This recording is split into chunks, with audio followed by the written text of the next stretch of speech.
Ya estamos en contacto con el señor Jorge Altamira, colaborador destacadísimo acá de Letras del Paraná. ¿Cómo anda, Jorge, tanto tiempo? Bien, bien, la verdad que no me tengo que quejar. Lo he visto muy activo en televisión, en radio en estos últimos tiempos. Lo vi acá ahí con su amigo Rukauf, que se sacaron algunas chispitas. Sí, le perdoné lo más grueso para que no me desvíe el debate sobre Venezuela. Bueno, yo lo que le voy a pedir más o menos en los primeros 5 minutos, que usted, aunque sea por arriba, haga un análisis de cómo viene el gobierno de Milei, que ya lleva 2 años en el poder, ¿no? ¿Qué nos podría comentar al respecto? Claro, un poquito más. Bueno, ocurre lo siguiente sobre el gobierno de Milei. Ahora han salido las, los datos sobre la inflación del último mes y después de 2 años tenemos de nuevo una suba de la tasa de inflación y esto va a caracterizar a la Argentina en todo lo que sigue de ahora en adelante, porque contrariando todas las promesas que hizo, bajo la presión del FMI, ha decidido empezar a devolver el peso en función de la inflación. Y la inflación se ha puesto de nuevo en ascenso. Más allá de los perjuicios enormes que causa a los consumidores la suba de los precios, teniendo en cuenta además que hay 2 fábricas que cierran por día o 2 empresas que cierran por día con todos los despidos. La situación de los trabajadores es muy grave, pero también se agrava la situación financiera del gobierno, porque la tasa de inflación incide en la tasa de interés de la deuda que el gobierno tiene en pesos y relativamente en la deuda en dólares. La prueba de esta situación es que no obtuvo el dinero del FMI ni tampoco del Tesoro norteamericano para pagar el vencimiento que tiene ahora en enero y tuvo que recurrir a un procedimiento extraordinario porque el tipo de préstamo que él obtiene de estos bancos tiene características especiales. Es decir, está respaldado con títulos de la deuda pública y si los títulos de la deuda pública se deterioran, el gobierno tiene que poner más títulos de la deuda pública para mantener el valor de la garantía que le dio a los bancos. Eso ocurre en situaciones límites en el mercado bancario. Ahora, el plato más fuerte también es lo que se viene en materia de jubilaciones. Yo quiero aprovechar ahora su programa y toda esta oportunidad para advertirle a los docentes que es inminente la derogación del régimen especial de jubilación de docente. Los docentes tienen un régimen especial que le da el 82% móvil, pero cuidado, sobre el salario básico, no sobre el salario de bolsillo. Si tenemos en cuenta, digamos groseramente, que el salario básico es el 50%, ese 82% móvil en la jubilación se convierte en 41%. Pero igual lo van a derogar. Esto se deroga en menos de 50 días. Y acá hay un acuerdo con toda la oposición. Esto explica los ataques sistemáticos que bajo el gobierno kirchnerista se hacía a los docentes, de que no van a trabajar, de que esto y lo otro, porque claro, es una carga presupuestaria que el Estado capitalista no quiere mantener. También se va a eliminar la pensión por viudez, que es una suma importante. Es decir, cuando fallece el cónyuge que está jubilado. Es decir, vienen una serie de medidas para liquidar la situación jubilatoria, donde la cereza del postre va a ser el aumento de la edad para jubilarse. Y otra cosa interesante, se va a abolir el piso del 30% de aportes para jubilarse. Uno se va a poder jubilar aunque no haya aportado 30 años. Pero ojo al piojo. Supongamos que aportó 10 años, recibirá una jubilación proporcional a los 10 años. En cambio, cuando aportaba el 30%, era un piso que lo transformaba en sujeto de derecho a recibir la jubilación como todo el resto, de acuerdo a los porcentajes que fijaba la ley. Con lo cual acá se viene otro derrumbe importante para el jubilado, y todo esto es para que el déficit fiscal, que no existe en el superávit fiscal, que no existe en este momento, y que tiende a disminuir y a transformarse en un déficit fiscal reconocido y abierto, sea bancado con esta poda descomunal. Son billones de pesos de los jubilados. Bueno, acá tengo un montón de saludos. Hay alguien que me dice que se escucha bajo. Yo vuelvo a reiterar, la transmisión que yo hago por Facebook es algo rudimentario. Lo ideal es escucharlo a través de internet por www.fmcambalache.com.ar. Hay saludos desde España, Conchi Noriza, que yo no entiendo, realmente nos escucha todos los programas y ella vive en España y es española. Así que no es la temática que teóricamente le tiene que interesar, pero gracias Conchi, muchas gracias. Seferino Miguel nos manda un fuerte abrazo desde el Vergel, Alicante, también desde España. Bueno, hay un montón de saludos. Usted sabe que yo ayer subí en el Facebook una pregunta donde yo decía, ¿cómo calificarías hasta el momento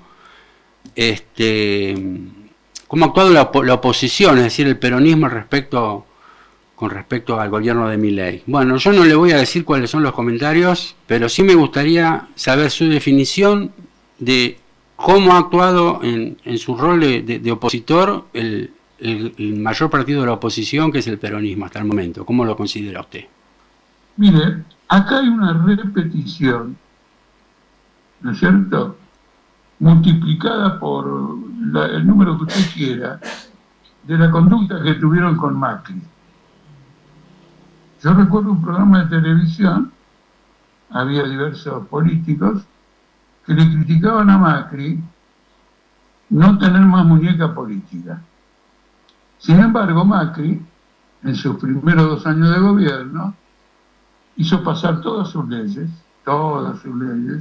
inclusive aquella estafa, aquel robo jubilatorio de diciembre del 2017, porque arregló con el peronismo.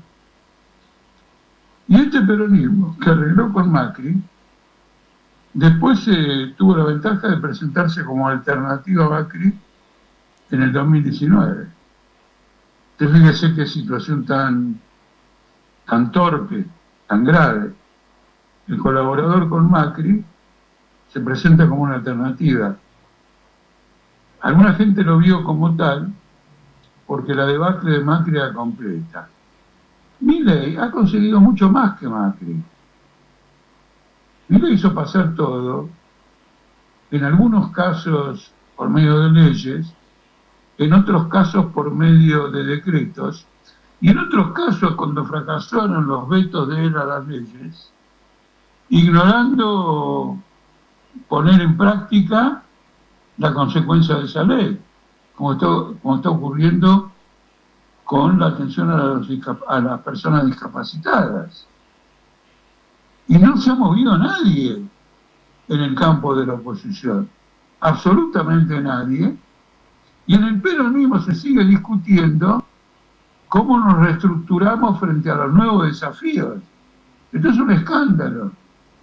Ahora, por ejemplo, ha estallado un conflicto con Kicillof en la provincia de Buenos Aires porque él virtualmente no quiere firmar paritarias con su Teba.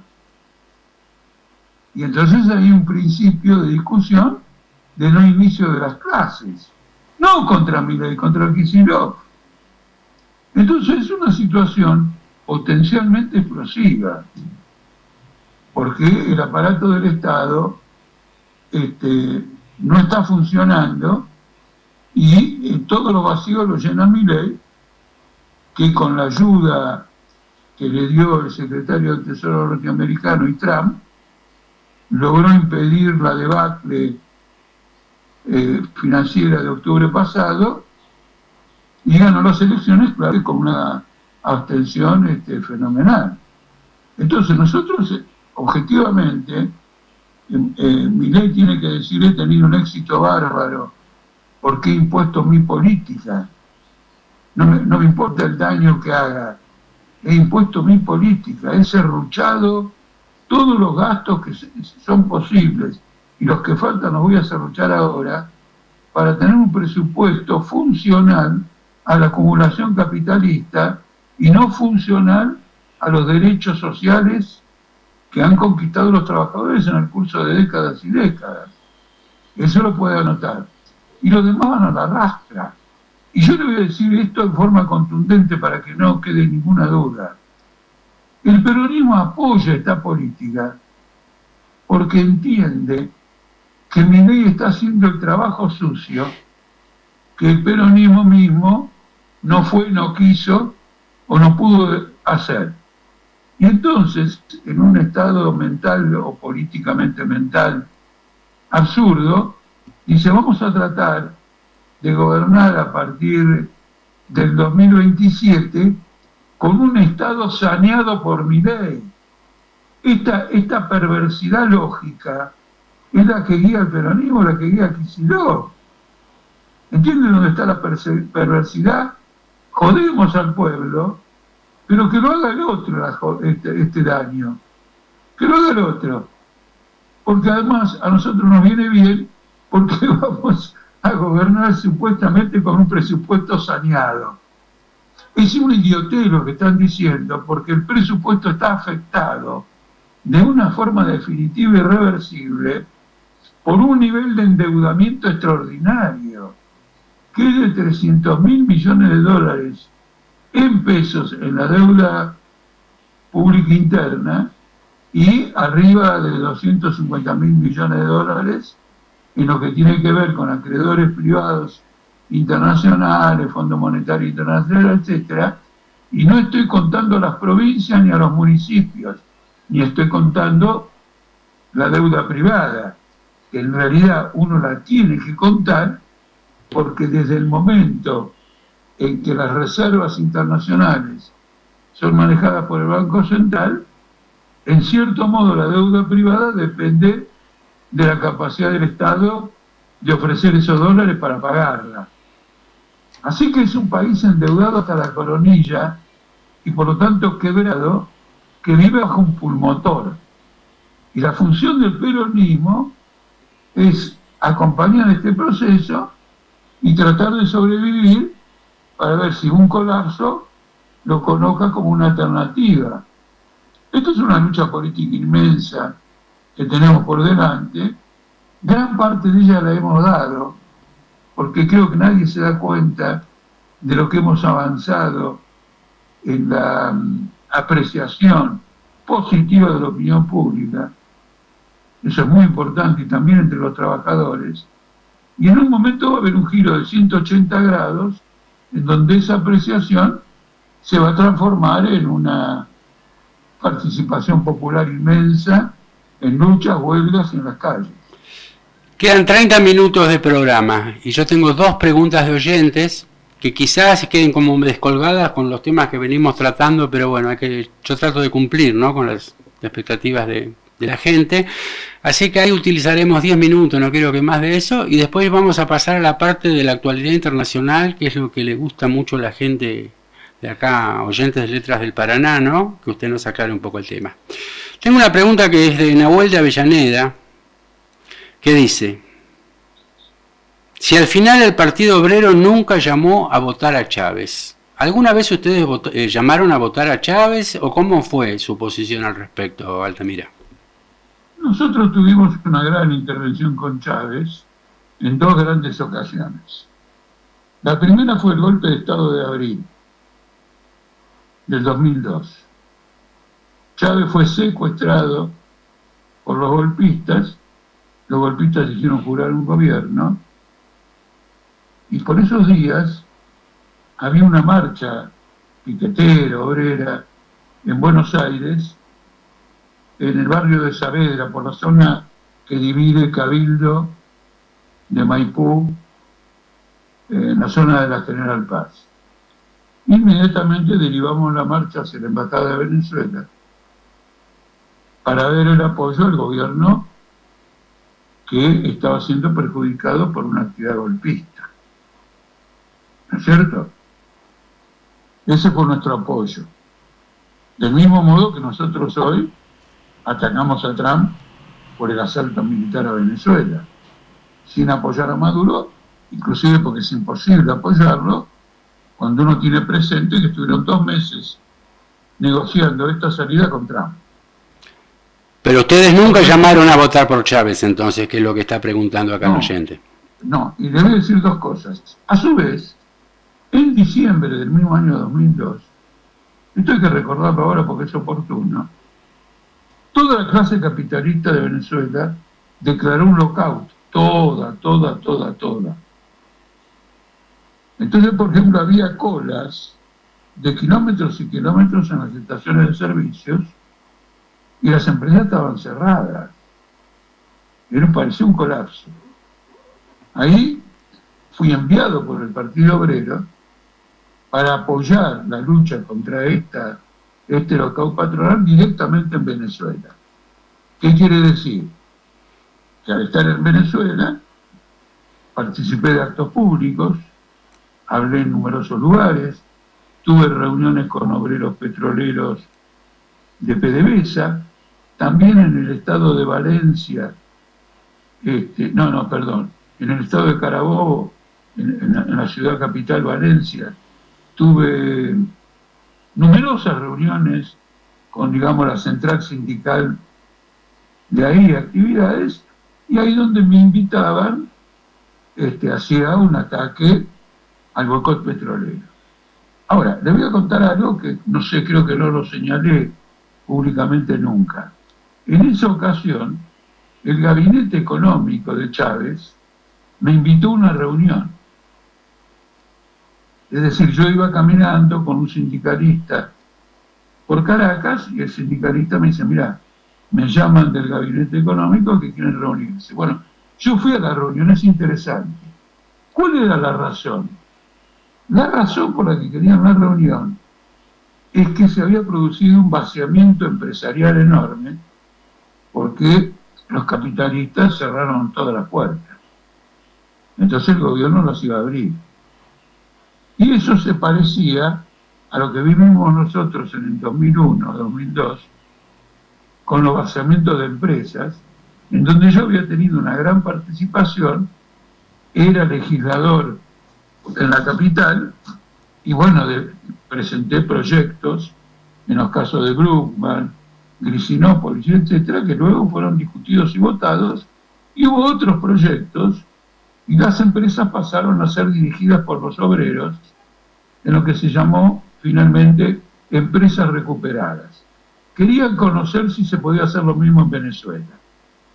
Entonces, como usted ve, la intervención nuestra no solo debe ser destacada por la independencia de un gobierno burgués, sino por la apertura ante un gobierno burgués que está discutiendo la posibilidad de expropiar las empresas que están practicando un lockout y no convertir el antagonismo que tenemos por representar intereses de clases diferentes y, como dije, antagónicos, en un pretexto para quitarle el culo a la jeringa.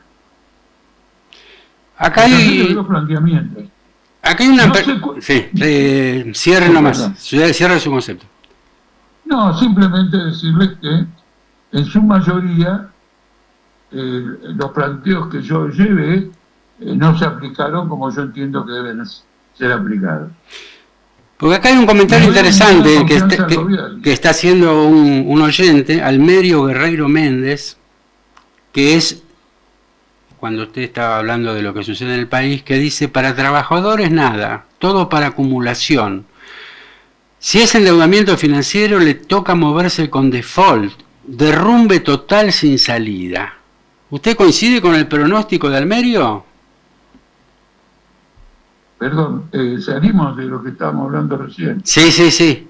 No tiene nada que ver con... Es con respecto al comentario que usted hizo sobre la actualidad nacional. Acá hay un comentario de un oyente. La actualidad nacional ocurre lo siguiente. El día 4 de abril de 2025 hubo un episodio muy grave, muy grave en la bolsa de Nueva York.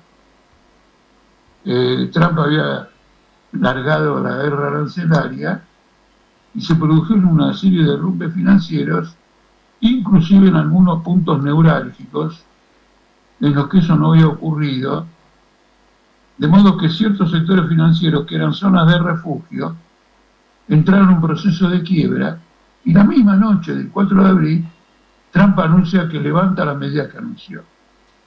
Episodios de este tipo, incluso de menor envergadura, van a llevar a que el castillo de naipes de la deuda argentina se venga abajo, como ocurrió en la convertibilidad, como ocurrió con Macri, va a haber una fuga de capitales, como ocurrió con 5 corridas cambiarias con Milei, la última, la de octubre, en la que intervino el Tesoro norteamericano.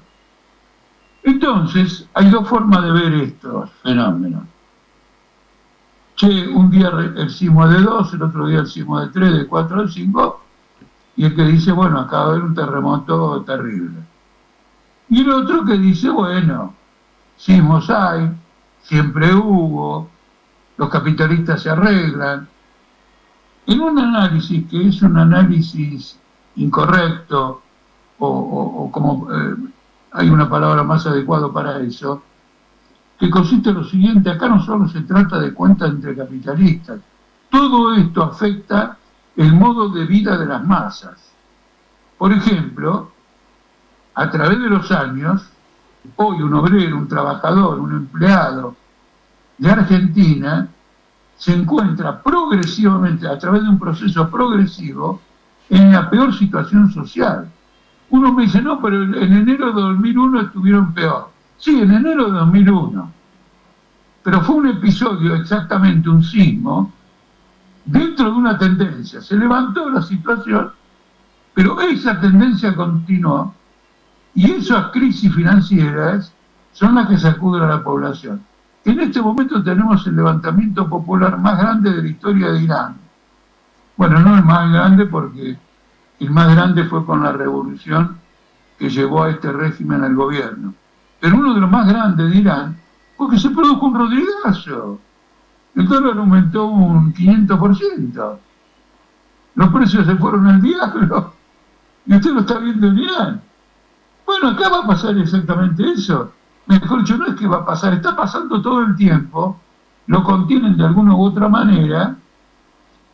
El costo que hay que pagar por esas contenciones es más ajuste, más pobreza, más despidos, más cierre de empresas, más ataque a los jubilados, mayores luchas, y en ese camino va a haber episodios de otra envergadura.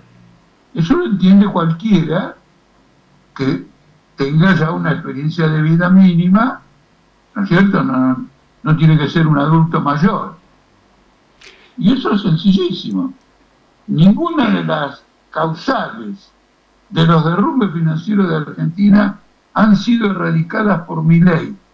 Mienten los economistas que dicen que el hecho de que él tenga superávit fiscal, que no lo tiene, es un seguro absoluto contra una quiebra. Falso. Totalmente falso. Bueno, usted sabe, me están bombardeando con preguntas y no, va a ser imposible. Acá hay una pregunta. Acá hay una... ¿Cómo, Jorge? Sí. Acá hay una pregunta. Yo le doy la respuesta. Claro, sí, lo que pasa es que es imposible porque son 20 minutos que nos quedan del programa.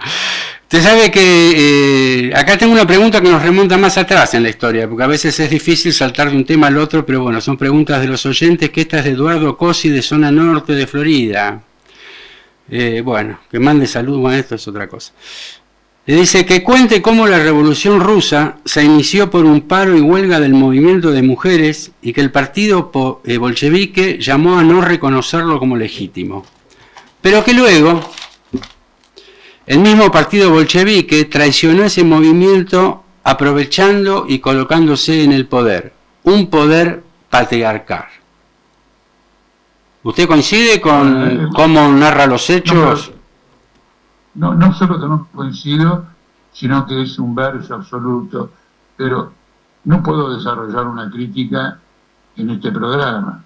En primer lugar, quiero decirle que cuando empezaron los levantamientos de mujeres, el zar ordenó favorecer esos levantamientos,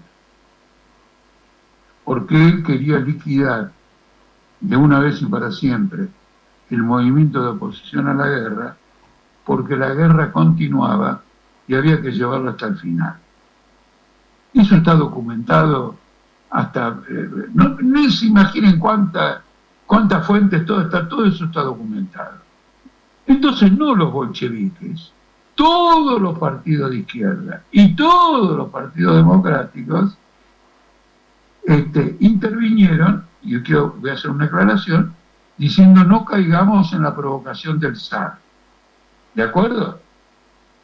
Ahora, los que cayeron en esa posición fueron las direcciones políticas que se encontraban en el terreno, que estaban en San Petersburgo, que estaban en Rusia. Pero los partidos en general, sus dirigentes estaban exiliados por la persecución, etc. Esto demuestra la fuerza que tenía ese movimiento, porque en un punto determinado logró quebrar la ofensiva de los soldados. Los soldados se pasaron al campo de la revolución. Muy bien. Ese campo revolucionario no le dio el gobierno a los trabajadores. Primer punto para el que hace este relato tan extraño. No le dio el gobierno a los trabajadores. Le dio el gobierno a los partidos de la Duma, es decir, los partidos del Parlamento que existía bajo el zar. El que luchó para que gobernaran los trabajadores fue Lenin. No sé cuál es la historia. Yo creo que él debe haber leído algo en Wikipedia o alguna versión. ¡Ah! Mire qué casualidad. Mire, la versión de este oyente es directamente sacada de Deutsche Welle, el canal de la televisión alemana, que hace 1 o 2 días, después del noticiero, el noticiero de media hora que tiene, que es bueno, transmitió una cosa de este tipo, de una mujer que hablaba, y contaba cosas que las contaba porque las leía en algún lugar. Eran completamente absurdas. Exactamente la versión que está dando este oyente, se sacó de Deutsche Welle hace 48 horas. Si vamos a estar discutiendo así, y usted quiere que aprovechemos el tiempo, no lo vamos a aprovechar el tiempo. Claro, bueno, igual es una pregunta de un oyente, que encima este oyente es mi yerno, Jorge, ese es el tema. Bueno, así que ya lo vamos a hablar en persona acá con Eduardo. De todos los suegros. Encima me pone en el mensaje que le dé la mano de mi hija, que mi hija está re fuerte y que la ama. ¿Cómo me va a mandar esto? ¿Cómo me va a pedir la mano si ya se tomó el resto, Jorge? ¿Qué es lo que pasa con esta juventud? Bueno, quedan 15 minutos y yo voy a cambiar totalmente lo que tenía programado, porque lo que me interesa es que usted desarrolle con total libertad todo el panorama internacional, el tema de Irán, de Groenlandia, de Venezuela, de la guerra de Rusia y Ucrania. Así lo puede desarrollar con mayor libertad. Adelante, Jorge. No, voy a tratar de decir algunas cosas para que a través del diálogo ir haciendo más ameno todo esto. Ocurre lo siguiente. Había un fenómeno extraordinario hace el 3 de enero. Estados Unidos secuestró al presidente de Venezuela a través de un asalto militar, bombardeó distintos lugares, etcétera, pero luego sostuvo que el gobierno de Venezuela debe seguir siendo el que estaba, habilitando la asunción de la vicepresidenta. Entonces ha formado una cosa extraordinaria. Trump dice: yo soy el gobernante, pero tengo mis procónsules, a mis virreyes, que son los maduristas, y los otros han aceptado. Esto tiene que ver mucho con una larga discusión, con una larga negociación que tuvieron Trump y el gobierno de Venezuela y Maduro, que consistió en lo siguiente. Trump mandó un emisario a Venezuela para arreglar esto pacíficamente, y el gobierno de Venezuela, según lo explica muy bien el New York Times, y fue ratificado por Venezuela y fue ratificado por todo el mundo, Venezuela le dice: te entrego todas las riquezas, pero mantenemos el gobierno. Cuando este emisario vuelve, entendiendo que su trabajo fue un éxito, Marco Rubio le dice: no puede seguir Trump, tiene que darnos todas las riquezas, no puede seguir Maduro, tienen que darnos toda la riqueza, pero Maduro se tiene que ir. Hay una negativa de Maduro a irse, y entonces viene este tipo de operación. Es un hecho extraordinario, porque además descalifica Trump a una oposición dentro de Venezuela que apoya a Estados Unidos, que apoya el imperialismo, que apoya la invasión, y que además dice haber ganado las elecciones de 2024. Esto es sorprendente. Y se establece este régimen en el entendimiento que el control del aparato estatal está en manos del madurismo, y que quebrar ese control del aparato estatal y permitir que suba la oposición llevaría al caos, a Venezuela, etcétera, viene una guerra civil o lo que fuere. Pero Trump logra imponer esta situación. Este es el tema que se está discutiendo ahora con Irán. En Irán es un país completamente bloqueado. Irán está casi como Cuba. No puede vender petróleo, y anoche Trump le metió un arancel del 25% a todos los países que hagan negocios con Irán. Y esos países son Rusia, China, India, y hay otro más que se me escapa. Rusia, China, India y Brasil. Con lo cual, le ha hecho un cerco fenomenal a un país que está viviendo un levantamiento popular por muchas atrocidades o violencias y políticas antipopulares del mismo régimen, pero ahora como consecuencia de un rodrigazo. Como Rodrigo hizo en 1975, una disparada fenomenal de los precios, una devaluación gigantesca de la moneda, y el que encabeza la rebelión, y yo diría más que la cabeza, el que la detona, es la clase comercial de Irán, que es conocida como los bazaríes, es decir, la gente del bazar, que es toda una red de comercio nacional e internacional, en el entendimiento de que no pueden continuar con sus negocios si lo que vende no le permite recaudar para comprar, debido a una inflación inmensa. Es decir, que hacer negocios es perder plata, es ir a la quiebra. Entonces está quebrada la situación. En su momento, Rodríguez en la Argentina, lamentablemente no lo resolvió la clase obrera, lo resolvió el golpe militar de marzo de 1976. Y acá, una situación similar, Trump está planteando, o están discutiendo, el hacer una operación parecida a la que hicieron con Venezuela. Ahora, ahí hay que ver cuánto está avanzada esa negociación con Irán. Yo recuerdo, en una entrevista que vi por televisión, que un jefe de la CIA le dijo al conductor del programa que Estados Unidos ya tenía cerca de 150 agentes de la CIA en contacto con funcionarios venezolanos Y esto habría sido unos 20 días antes de este asalto militar. Probablemente ocurra algo parecido, similar, no sé. Estados Unidos ya bombardeó Irán en junio del año pasado sobre Teherán y sobre todo esto.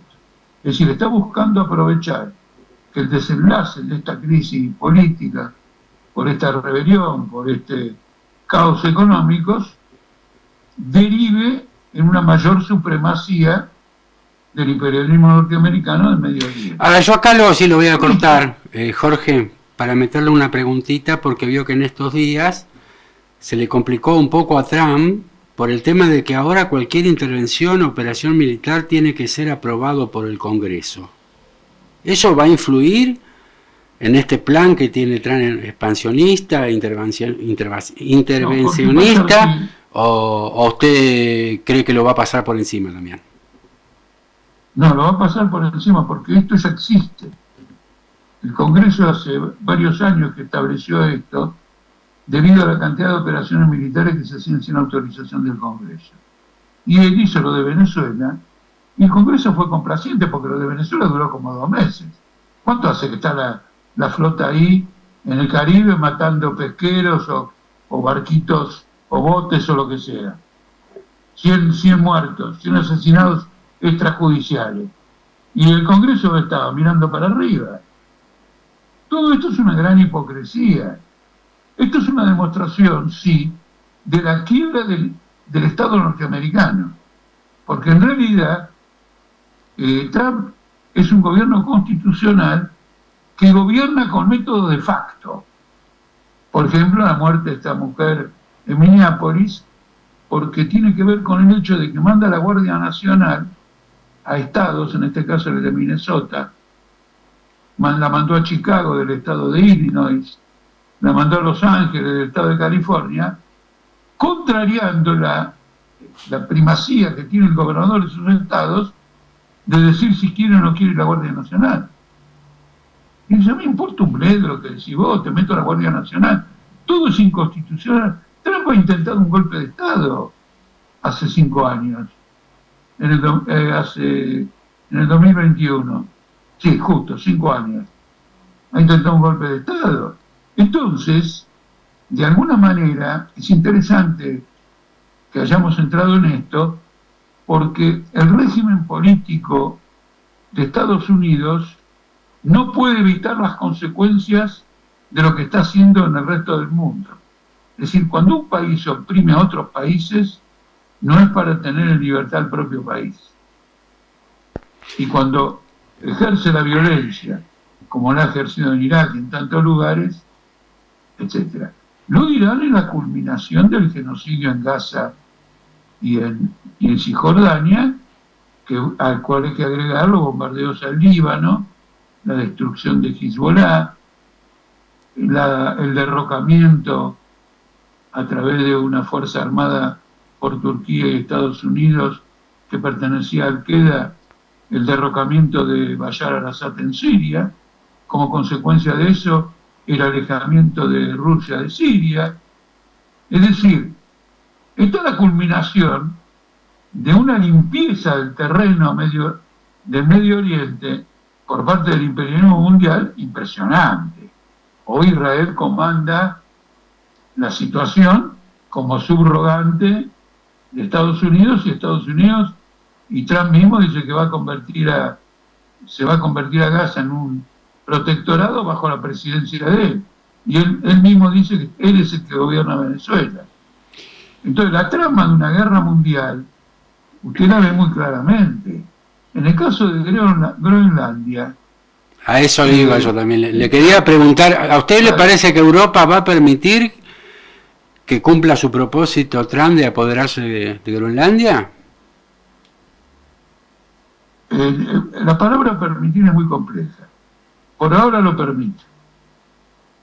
Si encuentran un punto de equilibrio en que Europa se conforme y no van más lejos, no. Apenas vayan más lejos van a ir a la guerra. Antes se va a quebrar la OTAN. Esto es un riesgo. Hay una ruptura objetiva del bloque de la OTAN. Entonces, a ver si nos entendemos. Inician una guerra imperialista en Ucrania como tal, y la consecuencia de la guerra imperialista, la quiebra de la OTAN. El que no vea el carácter explosivo de esta situación, porque no ata los nudos del hilo de los acontecimientos, bueno, lo lamento. Pero acá hay una lógica extremadamente fuerte. Bajo el capitalismo, las contradicciones se resuelven por distintos medios. Siempre está la fuerza como medio. Pero dentro de lo posible se buscan zanjar por medio de arbitrajes, diplomacia y competencia económica. Cuando todos estos métodos ya no sirven más, señal de que las contradicciones son explosivas, se recurren a estos métodos de Trump y a estos verdaderos cracks, rupturas, quiebras de todo el sistema político internacional.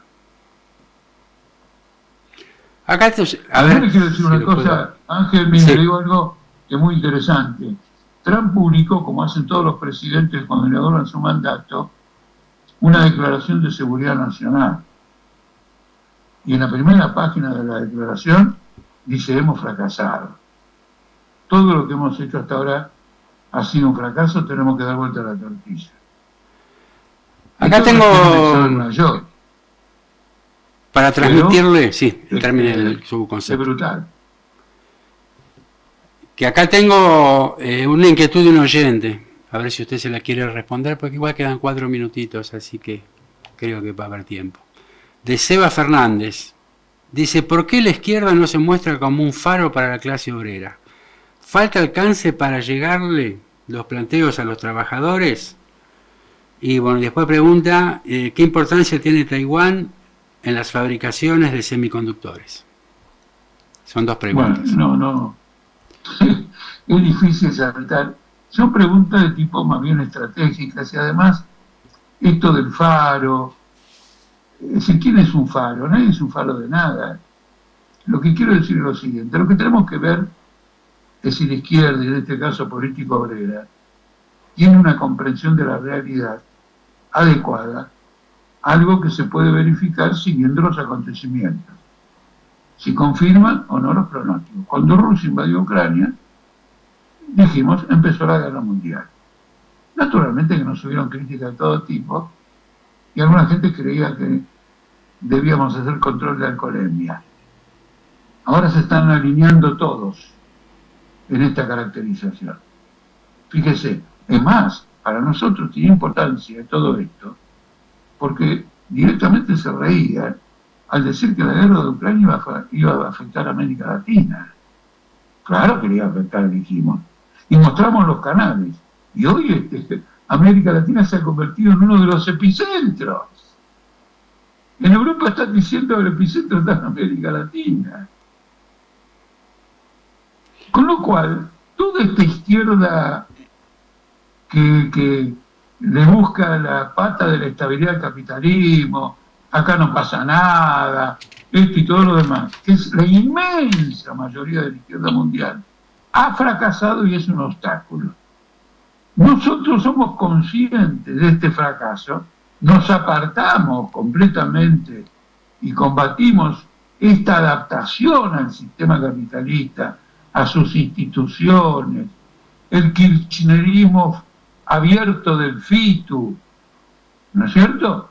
Y desarrollamos una perspectiva revolucionaria.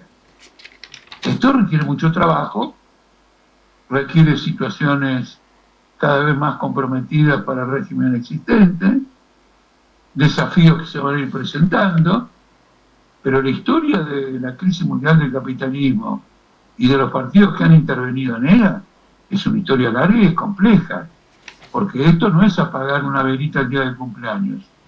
Sopla más fuerte, sopla más fuerte. Los chicos que no logran a veces apagar una velita. Acá no va a ganar el que sopla más fuerte. Acá hay un trabajo estratégico en donde el movimiento obrero revolucionario mundial ha tenido grandes victorias y ha tenido derrotas espantosas. Y tiene que superar todas esas derrotas para volver a reiniciar un camino de victorias. No es casual que el movimiento obrero más activo en este momento en el mundo sea el norteamericano. porque es el que más distante ha estado de las grandes derrotas sufridas por el movimiento obrero en Europa o inclusive en América Latina. Y esto se manifiesta en una ola de huelga muy extendida que hay en Estados Unidos. Bueno, ya estamos en horario, pero yo sí quería comentar al comentario que hizo el señor Eduardo con respecto a que la revolución bolchevique terminó siendo un poder patriarcal, que en el año 1920, gracias a la revolución bolchevique, la Unión Soviética tuvo el aborto legal, gratuito, y que tuvo todas tuvo las 1900, ¿no fue en 1920? 1917. Bueno, son 3 años de diferencia, Jorge. Perdón, en los primeros 10 días de la revolución se estableció el divorcio vincular, se legalizó la homosexualidad, se eliminaron todo lo que el movimiento de derechos humanos ha querido luchar en los años posteriores, los bolcheviques que lo liquidaron en los primeros 10 días. ¿Y dónde lo liquidaron? En el país más patriarcalista del mundo, con 100 millones de campesinos que tenían cagando a sus mujeres. Por eso. Ignorantes, supersticiosos. Hace 100 años atrás que sucedió esto. Y sin cambiar una letra al idioma ni nada por el estilo, y se le dio el derecho a las guarderías a todas las mujeres trabajadoras, y la cantidad de conquistas sociales que obtuvo la mujer atrás de la Revolución Soviética no se ha dado en ninguna parte del mundo hasta el día de hoy. Así que denominar patriarcal a lo que fue la Revolución Bolchevique es un error conceptual muy grave. Bueno, Jorge, vamos a seguir el miércoles, si usted está de acuerdo. Muy bien, es un gusto seguir con ustedes. También es una gran alegría para mí poder contar de nuevo acá con el programa, con su presencia. Así que nos vemos el miércoles siguiente, Jorge. Muchas gracias. Muy bien, hasta allá.